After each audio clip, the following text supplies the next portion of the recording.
You know what it is, Friday, January 6th. Give us this day our daily bread. Welcome to Daily Bets with the Spittin Statistician, Dane Martinez. I am the Spittin Statistician, Dane Martinez, and with me, as usual, on a Friday is my man, Benny Ricciardi. Benny, Happy New Year to you and the crew. I think this is the first time we're chopping it up in 2023. A very interesting Week 18 we go into. Now that we've gotten news that Damar Hamlin is awake, is talking to his teammates, asking who won the game. I think it kind of, I heard someone say, how you get like medically cleared? I feel like the Buffalo Bills, all football fans, got kind of spiritually and emotionally cleared to kind of actually look forward to Week 18 and the games on the horizon. Great news for Mr. Hamlin that he is progressing. And so we can now turn our attention to Week 18, which has no shortage of playoff implications, and now even craziness all the way to the AFC Championship game, the AFC North Division title. So a lot of things to talk about, a lot of things to break down. And Benny, you're talking in general about how motivation is something that's going to be very important going into Week 18. I liken it to bowl season, Benny. You don't know the players, the coaches, who's really trying to get momentum going into the next season and who's just playing all the scrubs, saving themselves for potentially a playoff game or moving forward. It's a tough week to deal with, Ben. Yeah, a couple things that I want to kind of throw out there for the people, just based on this is not the last week of an NFL season we have seen. So just a couple things for people to keep in mind here. One, you should probably be looking more at unders this week than you are at overs. Technically, you should be doing that every week, to be honest with you. But this week, especially, unders more than overs, because, when we bet as gamblers, there are certain things that we kind of almost take for granted that are locks to think about every week. For one, that every team out there is trying to win the game. Trying, right. Two, that every team out there is playing the players that give them the best chance to win certain games. Right. Three, that the guys that start those games, barring injury, are going to be the guys that finish those games. Week 1 through week 17, those are things that we take for granted. It's just automatically ingrained in our heads that, hey, Patrick Mahomes is starting a game. Well, Patrick Mahomes is likely going to be finishing the game. If they're up 40 points, maybe that doesn't happen. That happens maybe once or twice a season. But, for the most part, we think guy's a starter, guy's going to play 60 minutes. This is not the week to take any of those things for granted. You need to know, or you need to have a strong reason to feel that a guy is going to play his full 60 minutes, especially if you're betting it over.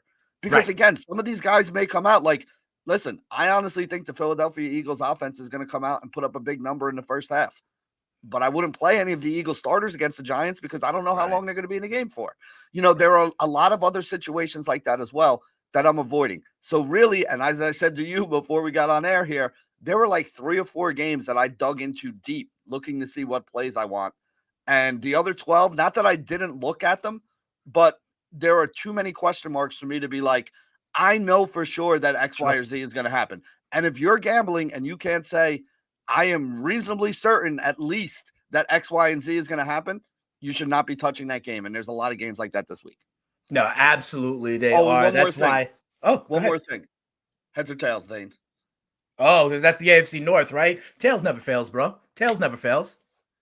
It's heads. Sorry. Kansas City gets the home game. I know. It's absolutely crazy. We'll see if that's even necessary based on some of it this week. Yeah. I also got to let people know, if you like what you hear and if you like what you're seeing, be sure to subscribe to us here on the YouTube channel. Be sure to smash that like button. I also got to tell you, we got trivia as usual, Benny. So let me get into the trivia for this week. Then I have something to say in response to what you were talking about in terms of motivation for players and teams. But last week, which, was the fantasy championship in many places and further complicating things with what happened on Monday night, although obviously that was not the priority. But Mike Evans, the wide receiver on Tampa Bay, certainly helped some people win a fantasy championship, helped me win a fantasy championship with about 47 points, 3 touchdowns. And last week, Benny, Mike Evans became the 3rd wide receiver all time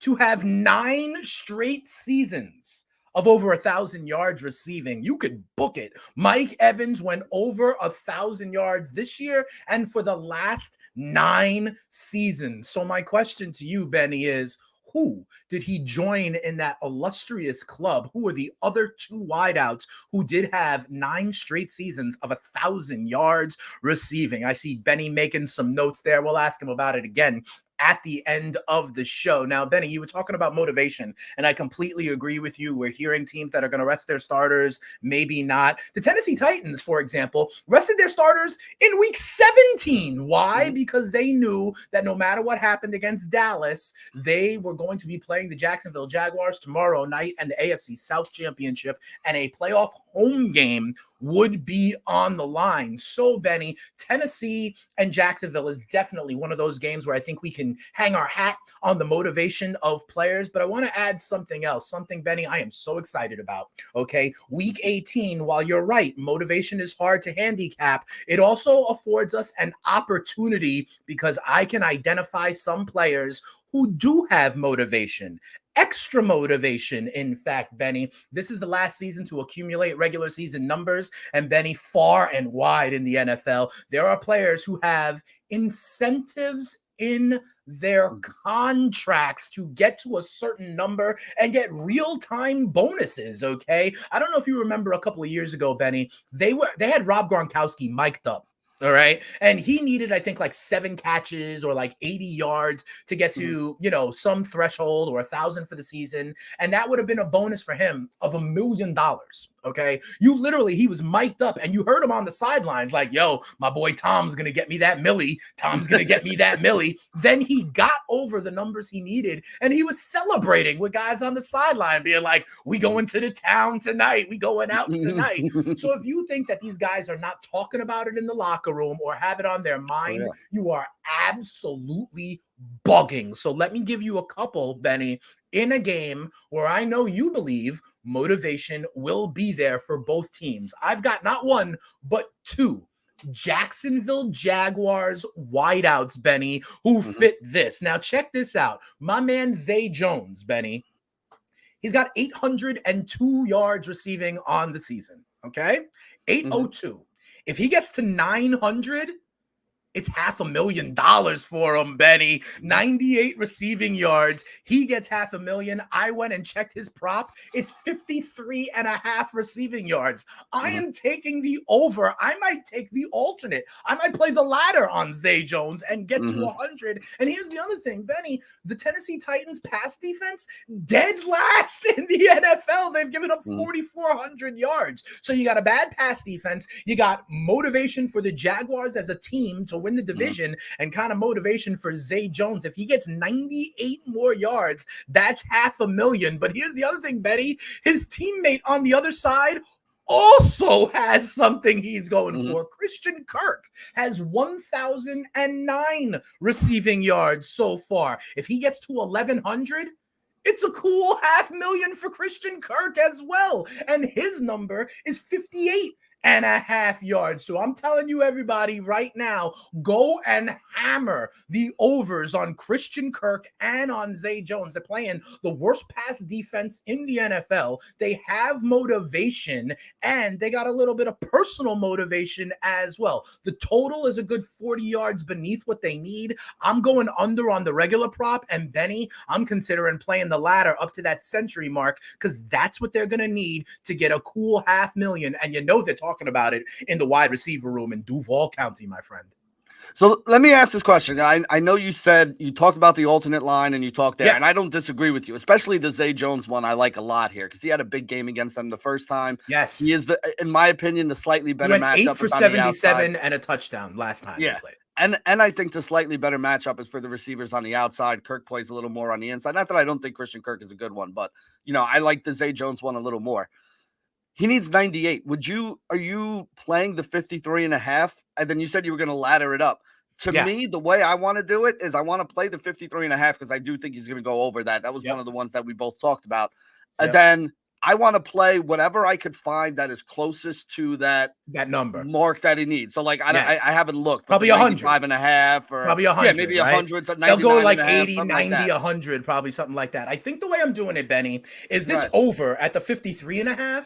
I might go hard on. I might bet like 2 units on that, and then like half a unit on the century mark one. I was about to say the same thing. Yep. Exactly. And maybe the same on Kirk, right? Just like a kind of strong play on that regular number at in the mid 50s, right? Because to be honest, it's not only the personal motivation. The Jaguars, we know, have the motivation, and Tennessee is blunt guts trash when it comes to pass defense, Benny. True. So I think it all kind of consolidates there. So I think what I do is I make a 2-unit play on just the regular number. Okay. Mm-hmm. And then maybe about half a unit on the extended prop. And you're right. I'd find the one that's closest to the number I know he needs, the threshold I know he needs. Maybe that's 90 plus yards, maybe 100 plus yards. This way, even if he doesn't get that, but I hit the 2-unit on the regular prop, I'm still coming out ahead. I think that's the way I would play the ladder in these 2 specific cases with the Jags wideouts. 100% agree with that. Like I said, I like Zay Jones a little more than Christian Kirk, but I get the reasoning behind them both, and I don't think you're wrong on either one. And like I said from the beginning, Jacksonville versus Tennessee is basically a playoff game here because the winner is in, and the winner's in wins the division and the loser's out. So, although technically I heard today Jacksonville could actually lose this game.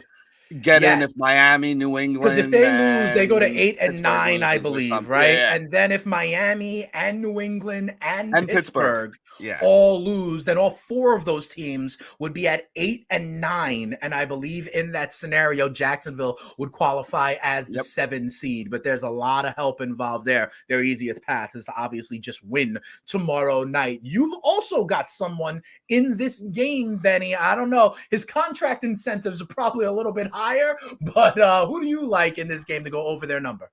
Yeah, I'm going to take Derrick Henry, the running back for the Tennessee Titans. Again, like I said, my plays this week are all on games that actually matter. These are like Week 18 playoff games is what I like to call them, and that's exactly what this is. It's a win-and-you're-in situation for Tennessee.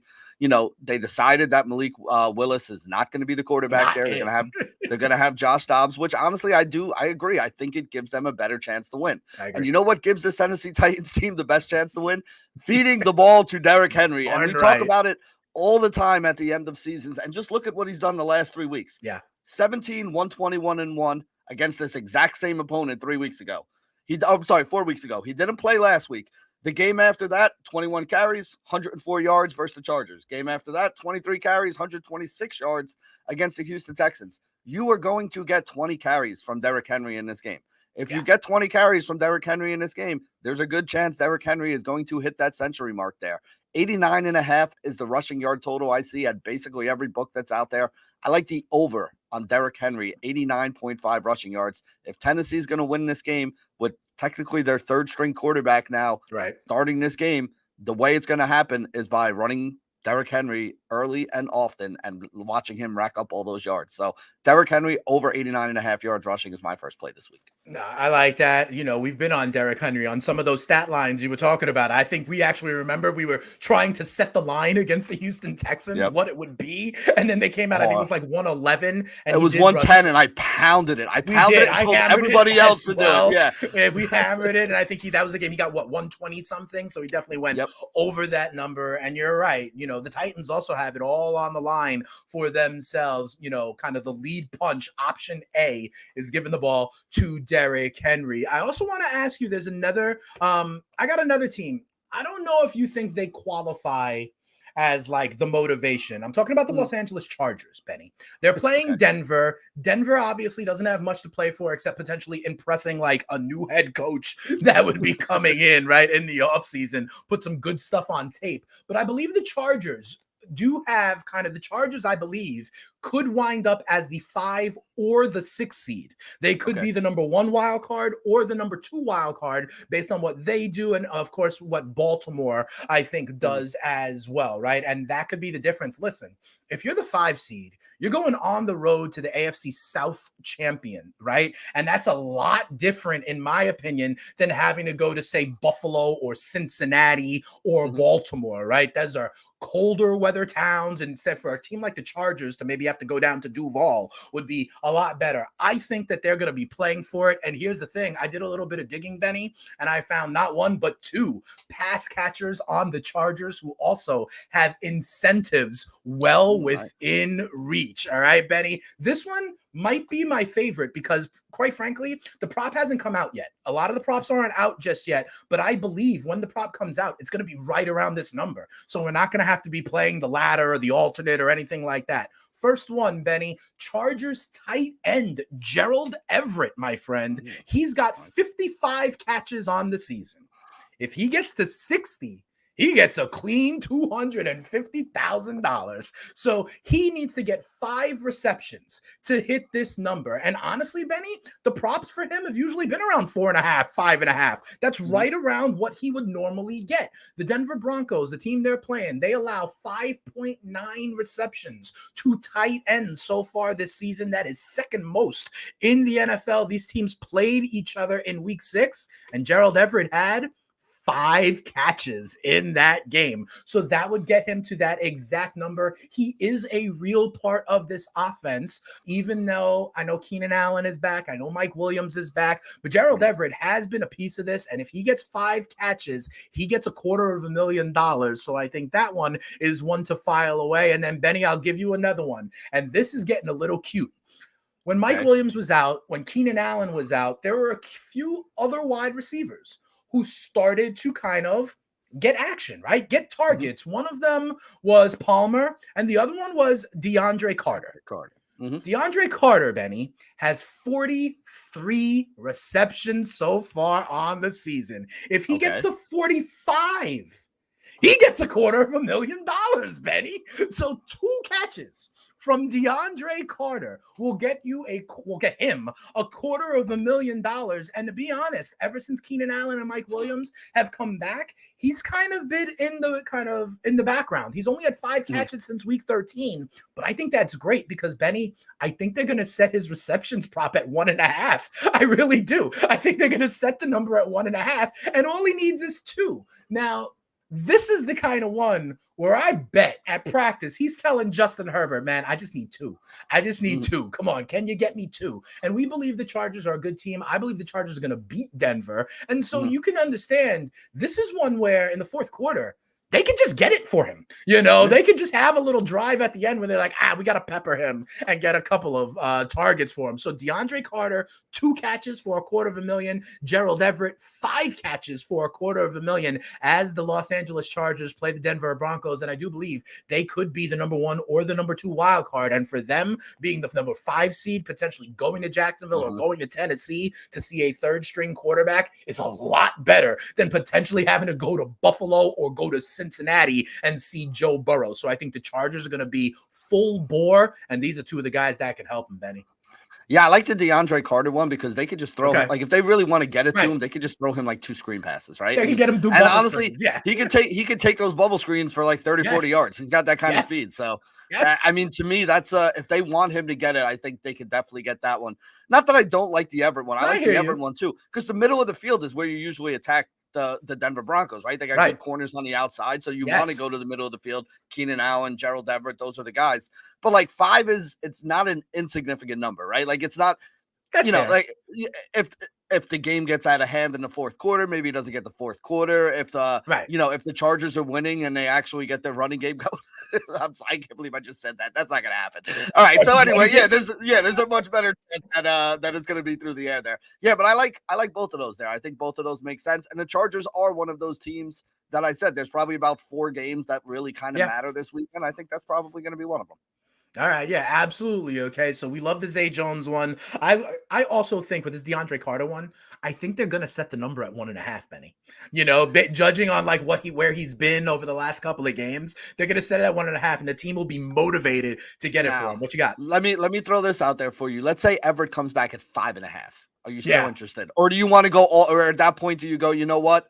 I'm just going to go alternate 4.5, take the minus 150 or whatever. What I do there is I go alternate Everett 5+ catches, Carter 2+ catches, Chargers money line, and I see what that same game parlay winds up being. Maybe I get a little dose that way. Okay. Well, I mean, and if you have a 3-leg same game parlay, there's definitely at least one, if not 7 books that you could get a 20, 30, 40% boost on. Yeah. So all right, that makes sense. I don't I think that's how I would cobble it together. All right. I like that. And I like that. By the way, Benny, I gotta let everybody know. I always tell them, go over to FTN Bets. We got the prop shop, okay? And that's where you can get the best of any prop, all these guys. And Benny, I bring this up now because you sent me a prop that you are giving out for week 18 here, where literally I don't think I have ever seen a bigger gap in the prop shop than this guy's anytime touchdown. And this is another game where we at least know that the teams are going to be going for it. We're talking about the Green Bay Packers. Who you got, Benny?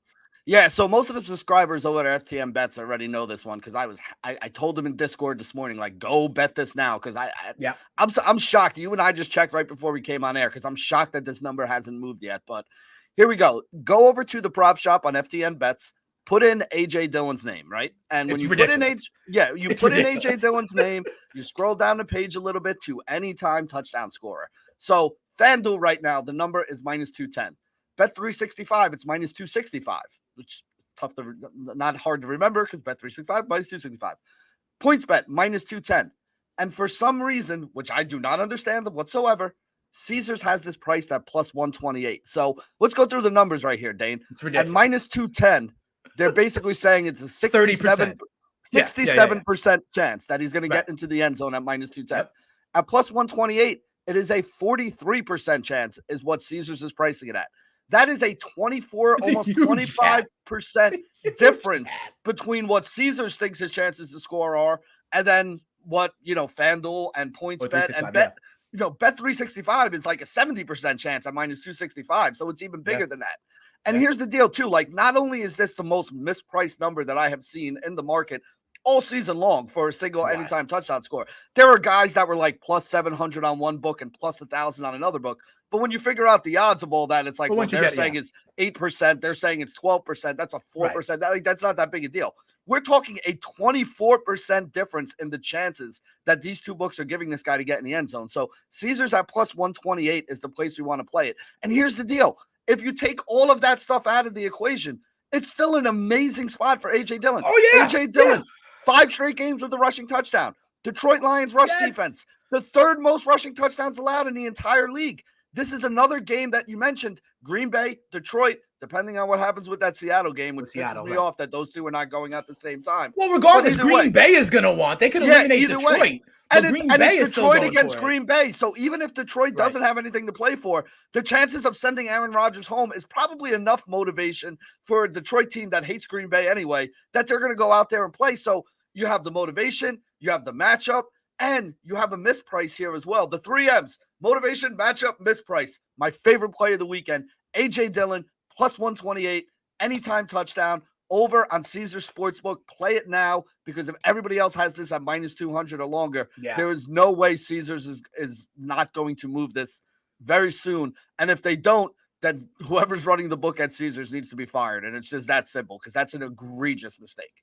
No, I completely agree with you. When you break it down in terms of the percentages of what a -240 means, right? I would something above 66.6666%. And then when you look at like +120 and how that is something below 50%, like that's all you need to know to realize roughly the difference there. I like it so much, Benny. I'm going to make it our daily bread tonight here on Daily Bets there. Oh, you missed it. It's a new gift, Benny. Bang! I like it. There we are. I like it. Absolutely. So let's do that. I've got one more contract incentive one for you, Benny. And I saved this one for last because I think you're going to like it because it is a member of our JETS Jets on the defensive side of the ball, Benny. Carl Lawson has 7 sacks so far this season.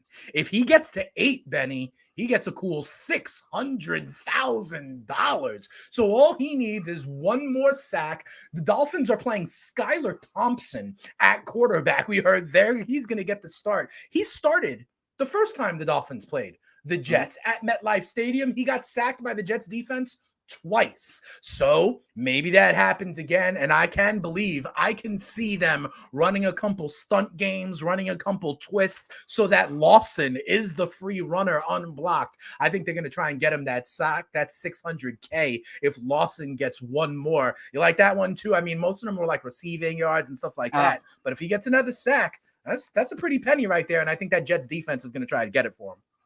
Yeah, I like it. I mean, again, I'm hoping it's over 0.5, right? Is probably the number.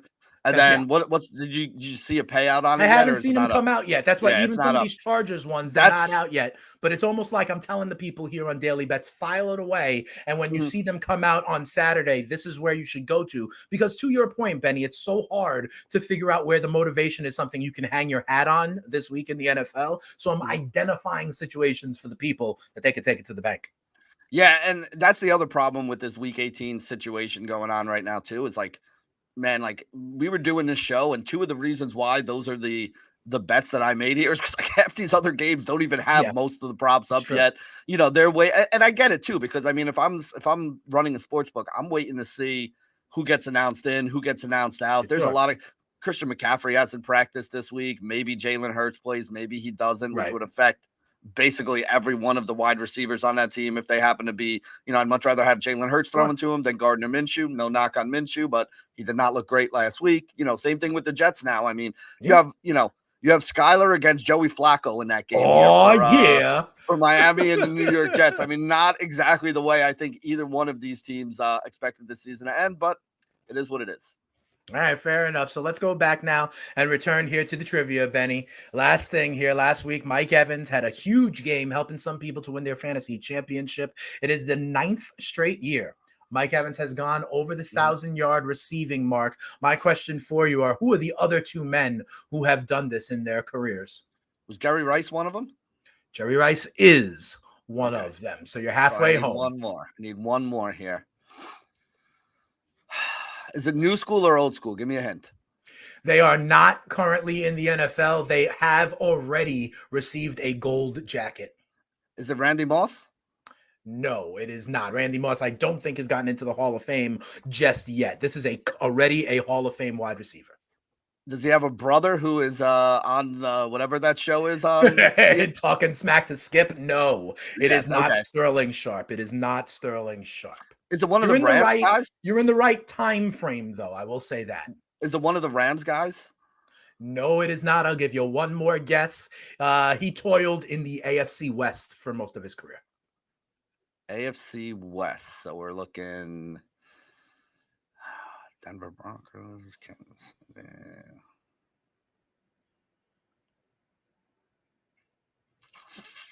I don't know. That does not help me really.